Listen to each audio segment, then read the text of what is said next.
ಆತ್ಮೀಯರೇ, ಕಳೆದ 3-4 ದಿನಗಳಿಂದ ವಿಡಿಯೋ ಮಾಡಬೇಕು ಅಂತ ಅಂದ್ಕೊಂಡಿದ್ದೆ. ಸಮಯದ ಅಭಾವದಿಂದ ಸಾಧ್ಯ ಆಗಿರಲಿಲ್ಲ. ಮತ್ತು ಈ ಘಟನೆಗಳು ಗಮನಿಸಿದರೆ ಮಾಡಬೇಕು, ನಮ್ಮ ಅಭಿಪ್ರಾಯವನ್ನು ಸ್ಪಷ್ಟಪಡಿಸಬೇಕು, ಹೇಳಬೇಕು ಅಂತ. ಈಗ ತಿರುಪತಿನಲ್ಲಿ ಈ ಲಾಡೂನಲ್ಲಿ ಹಸುವಿನ ಕೊಬ್ಬು, ಮೀನಿನ ಎಣ್ಣೆ ಸೇರಿಸಿದ್ದಾರೆ. ಅದು ಅಡಲ್ಟ್ರೇಷನ್ ಮಾಡಿದ್ದಾರೆ, ಅದನ್ನು ತುಪ್ಪದ ಬದಲು. ಆ ಥರದೊಂದು ಸುದ್ದಿ ಅದು ಈಗ ಅದೊಂದು ಕಡೆ ಆಯಿತು. ಈಗ ಅದಕ್ಕೆ ಏನಾಯಿತು, ತಿಂದರು ಎಲ್ಲ. ಅಪ್ಪಡ್ಗವರಿದ್ದಾರೆ, ಯಾರೂ ಅಸ್ವಸ್ಥರಾಗಿರಲಿಲ್ಲ, ಏನೂ ಆಗಿಲ್ಲ. ತಿಂದ ಜನಗಳು ಯಾರೂ ಗ್ರಾಹಕರ ಕೋರ್ಟ್ಗೆ ಹೋಗಿಲ್ಲ, ನನಗೆ ಗೊತ್ತಿರೋ ಹಾಗೆ, ನ್ಯೂಸಲ್ಲಿ ಮಾಹಿತಿ ಬಂದ ಹಾಗೆ. ಆದರೆ ಕೆಲವರು ಇದನ್ನು ಶುದ್ಧೀಕರಣ ಶುದ್ಧೀಕರಣ ಮಾಡ್ತಿದ್ದಾರೆ ಅನ್ನೋದೊಂದು ಈಗ ಹರಿದಾಡ್ತಾ ಇದೆ. ಏನು ಶುದ್ಧೀಕರಣ? ಈಗ ಏನಾದರೂ ತಿಂದರೆ ಅದು ನಮ್ಮ ರಕ್ತಗತವಾಗುತ್ತೆ. ಅದನ್ನು ಶುದ್ಧೀಕರಣ ಮಾಡಬೇಕಂದ್ರೆ ಹೆಂಗೆ ಶುದ್ಧೀಕರಣ ಮಾಡ್ತೀರಾ? ತಿಂದ ಮೇಲೆ ಅದು ನಮ್ಮ ದೇಹಕ್ಕೆ ಸೇರ್ಕೊಂಡು ಆಗೋಯಿತು. ಯಾಕೆ ಶುದ್ಧೀಕರಣ ಮಾಡಬೇಕು? ನಿಮ್ಗೇನಾದ್ರು ದೇಹದಲ್ಲಿ ವ್ಯತ್ಯಾಸವಾಗಿದೆಯಾ? ಇಲ್ಲ. ಅದು ಬಿಟ್ಬಿಟ್ಟು ಇವರು ತಿಂದಿರೋನು ಬಿಟ್ಬಿಟ್ಟು ಆ ದೇವಸ್ಥಾನ ತೊಳಿತೀವಿ, ಅಲ್ಲಿ ಮಂತ್ರೋಚ್ಚಾರಣೆ ಮಾಡ್ತೀವಿ ಅಂದರೆ ಏನು ಅರ್ಥ? ಅದಕ್ಕೂ ಏನಾದ್ರು ಸಂಬಂಧ ಇದೆಯಾ?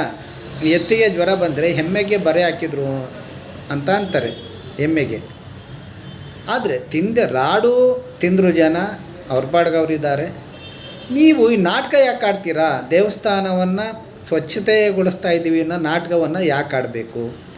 ಅದು ಸ್ವಚ್ಛತೆ ಆಗುತ್ತಾ? ಈಗ ದನದ ಕೊಬ್ಬು ಅತ್ಯಂತ ತಿರಸ್ಕಾರ ಯೋಗ್ಯನ ಅದು. ಯಾಕೆ ಮನೆಗಳ ಗೃಹ ಪ್ರವೇಶಕ್ಕೆಲ್ಲ ಹಸುಗಳು ಕರ್ಕೊಂಡು ಬಂದು ಅದನ್ನು ಮನೆಗೆ ಬಿಡ್ತೀವಿ ತಾನೆ. ಆ ಸಗಣಿ ತಂದು ಅದೆಲ್ಲ ಸಾರಿಸೋದು ಎಲ್ಲ ಮಾಡ್ತೀವಿ, ಗಂಜಲ ತಂದೆಲ್ಲ ಪ್ರೋಕ್ಷಣೆ ಮಾಡ್ತಾರೆ. ಯಾಕೆ ಈ ಥರ ಡಿಸ್ಕ್ರಿಮಿನೇಷನ್ನು ಮತ್ತು ಜನಗಳನ್ನ ಮಿಸ್ಗೈಡ್ ಮಾಡೋದು? ಏನು ಅವರು ಸ್ವಚ್ಛತೆ ಮಾಡ್ತಾಯಿದ್ದಾರೆ, ಅದನ್ನು ಕ್ಲೀನ್ ಮಾಡ್ತಾಯಿದ್ದಾರೆ ಅಂತ. ಇದು ಈ ರೀತಿ ಜನಗಳನ್ನ ದಿಕ್ಸಪ್ಪಿಸಬಾರ್ದು. ಯಾರೇ ಆಗಲಿ, ಅವರು ಅರ್ಚಕರೋ ಇನ್ನೊಬ್ಬರೋ ಯಾರು ಮಾಡಿದರು, ಅವರು ಜನರನ್ನು ಈ ರೀತಿ ತಪ್ಪಿಸ್ಬಾರ್ದು. ಜನಗಳು ತಪ್ಪಾರ್ದು. ಈಗ ರಾಜಕಾರಣಿಗಳು ಇರ್ಬೋದು, ಅಥವಾ ಯಾರೋ ಕೆಲವು ಸಾಹಿತಿ ಇರ್ಬೋದು, ಸ್ವಾಮೀಜಿ ಇರ್ಬೋದು, ಯಾರೋ ಒಬ್ಬರು ಜನಗಳನ್ನು ತಪ್ಪಿಸ್ತಿದ್ದಾರೆ ಅಂದರೆ ಅದನ್ನು ಅರ್ಥ ಮಾಡಿಕೊಂಡು ತಾವು ಯಾವ ನಿರ್ಧಾರಕ್ಕೆ ಬರಬೇಕು ಅನ್ನೋದು ವಿವೇಚನೆಯನ್ನು ಜನಗಳು ಬೆಳೆಸ್ಕೊಳ್ಬೇಕು ಅನ್ನೋದು ನಮ್ಮ ಒಂದು ಮನವಿ. ಅದೇ ವೈಜ್ಞಾನಿಕ ವಿಧಾನ ಅಂತ ನಾವು ಹೇಳೋವಂಥದ್ದು. ಇವರು ಕೆಲವರು ಮಾಂಸ ತಿನ್ಬಿಟ್ಟ ಅವನು ಸ್ನಾನ ಮಾಡಿಕೊಂಡು ಹೋಗಿದ್ರೆ ಆಗೋದು ಅಂತಾರೆ. ಸ್ನಾನ ಮಾಡಿದರೆ ಹೋಗ್ಬಿಡುತ್ತಾ? ಅಥವಾ ಮಾಂಸ ತಿಂದು ಹೋಗಬಾರ್ದ? ಎಷ್ಟೋ ದೇವರುಗಳಿಗೆ ಮಾಂಸಾಹಾರವನ್ನೇ ಎಡೆ ಇಡ್ತಾರೆ. ಅದು ಅವರವ್ರ ಆಚರಣೆ ಬಿಟ್ಟಿದ್ದು. ಈ ಸ್ಪೆಸಿಫಿಕ್ ವಿಷಯಕ್ಕೆ ಬಂದರೆ, ಈ ಲಾಡು ವಿಷಯಕ್ಕೆ ಬಂದಾಗ ಇವರೇನು ಅದನ್ನು ಸ್ವಚ್ಛಗೊಳಿಸೋವಂಥದ್ದು ಅದೆಲ್ಲ, ಅದಕ್ಕೆ ಮೀಡಿಯಾದವರು, ಪತ್ರಿಕೆಗಳವರು ಯಾಕೆ ಇಷ್ಟೊಂದು ಅದಕ್ಕೆ ಪ್ರಚಾರ ಕೊಡ್ತೀರಾ ನೀವು? ಅದೆಲ್ಲ ಸುಳ್ಳು ಅಂತ ನಿಮ್ಗೆ ಅರ್ಥ ಆದಮೇಲೆ ಎಷ್ಟೊಂದು ಸಮಸ್ಯೆಗಳಿದೆ ರಿಪೋರ್ಟ್ ವರದಿ ಮಾಡಲಿಕ್ಕೆ. ಅದ್ರ ಬಗ್ಗೆ ದಯವಿಟ್ಟು ಕಾನ್ಸಂಟ್ರೇಟ್ ಮಾಡಿ. ಅದು ಬಿಟ್ಬಿಟ್ಟು ಇದೇನೋ ಆಗೋಗ್ಬಿಟ್ಟಿದೆ, ಅದನ್ನು ಇವರು ಶುಚಿಗೊಳಿಸ್ತಾ ಇದ್ದಾರೆ. ಅದು ಯಾವುದ್ರ ಮೂಲಕ ಅಂದರೆ ಅದೇ ಅವರು ಮಂತ್ರೋಚ್ಚಾರವೋ ಮತ್ತೊಂದೋ ಗಂಜಲವೋ ಅದರಿಂದ ಶುಚಿ ಮಾಡ್ತಾರೆ ಅನ್ನೋದು ಕೂಡ ಸುಳ್ಳು. ಅವರು ಲಾಡೂನಲ್ಲಿ ನಿಜವಾಗ್ದು ಅದು ಹಾಕಿದರೆ, ನಿಮ್ಮ ಕಾಂಟ್ರಾಕ್ಟ್ ವೈಲೇಷನ್ ಆಗಿದ್ದರೆ ಅವ್ರ ಮೇಲೆ ಕಾನೂನು ರೀತಿ ಕ್ರಮ ಕೈಗೊಳ್ಳಿ. ಬೇರೆ ಏನು ತುಪ್ಪ ಬಳಸ್ಬೋದು ಅದನ್ನು ಬಳಸ್ಕೊಳ್ಳಿ.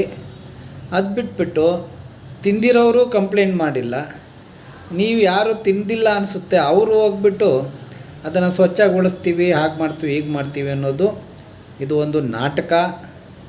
ಜನರು ಇದನ್ನೆಲ್ಲ ಅರ್ಥ ಮಾಡ್ಕೋಬೇಕು. ಕಾರ್ಯಕಾರಣ ಸಂಬಂಧ, ಯಾವ ಸಮಸ್ಯೆಗೆ ಏನು ಪರಿಹಾರ ಅನ್ನೋದು, ನಿಜವಾದ ಪರಿಹಾರ ಯಾವುದು ಅನ್ನೋದ್ರ ಕಡೆ ಎಲ್ಲರೂ ಕೂಡ ದಯಮಾಡಿ ಆಲೋಚನೆ ಮಾಡಬೇಕು. ಸರಿಯಾದ ಮಾರ್ಗವನ್ನು ನಾವು ಅನುಸರಿಸಬೇಕು. ಅದನ್ನೇ ನಾವು ವೈಜ್ಞಾನಿಕ ಮನೋಭಾವ ಅಂತ ಕರಿತೀವಿ. ನಮಸ್ಕಾರ.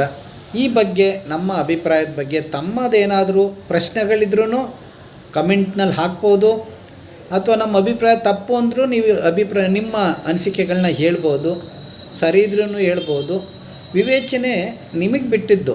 ಹೀಗೆ ನಾವೇಳೋದೇ ಸರಿ ಅಂತ ಹೇಳೋದಿಲ್ಲ. ಈ ರೀತಿಯ ಆಲೋಚನೆ ಮಾಡಬೇಕು ಅನ್ನೋದಷ್ಟೇ ನಮ್ಮ ಮನವಿ. ನಮಸ್ಕಾರ.